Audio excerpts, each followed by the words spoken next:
Hi! I'm Sage Eric of Sage Enchantments.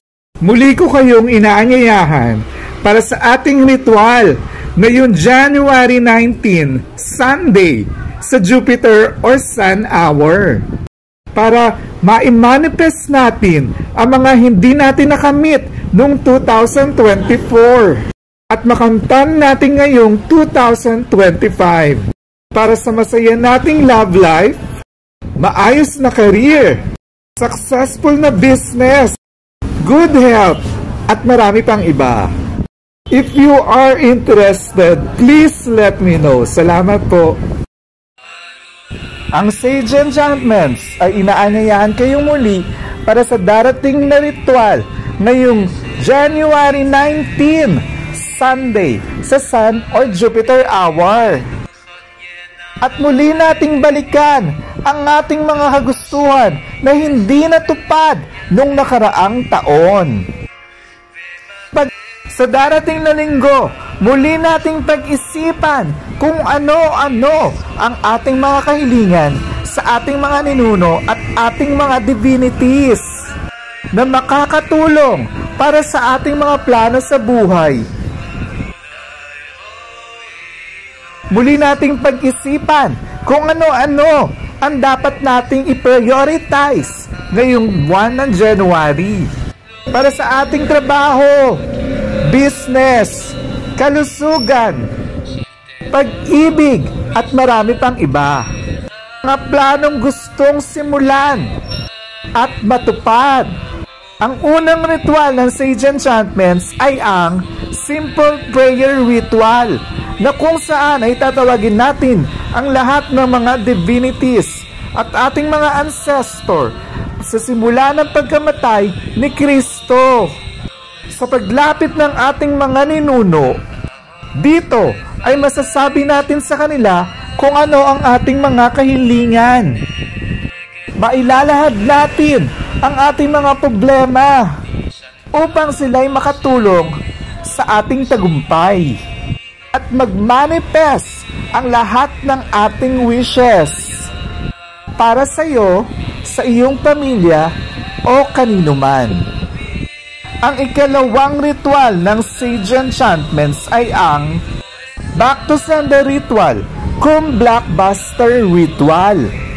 Dito ay ibabalik natin ang lahat ng hindi maganda at mga negatibong naisip ng ibang tao para sa atin na hindi tayo makakarma o walang balik sa ating buhay.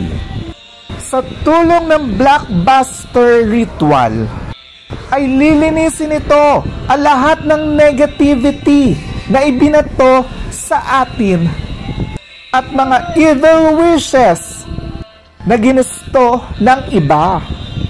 Lilinisin ng Blockbuster Ritual ang ating path para magpatuloy ang pagtakbo ng magandang buhay para sa magandang hinaharap. Ang ikatlong ritual ng Sage Enchantments ay ang Ancestral Reconnection Ritual na kung saan ay tatawagin ko ang inyong mga ancestor sa simula ng pagkamatay ni Kristo. At dito, ipapaalam natin sa kanila ang ating mga kahilingan at kagustuhan na maaring mangyari sa ating buhay ngayon.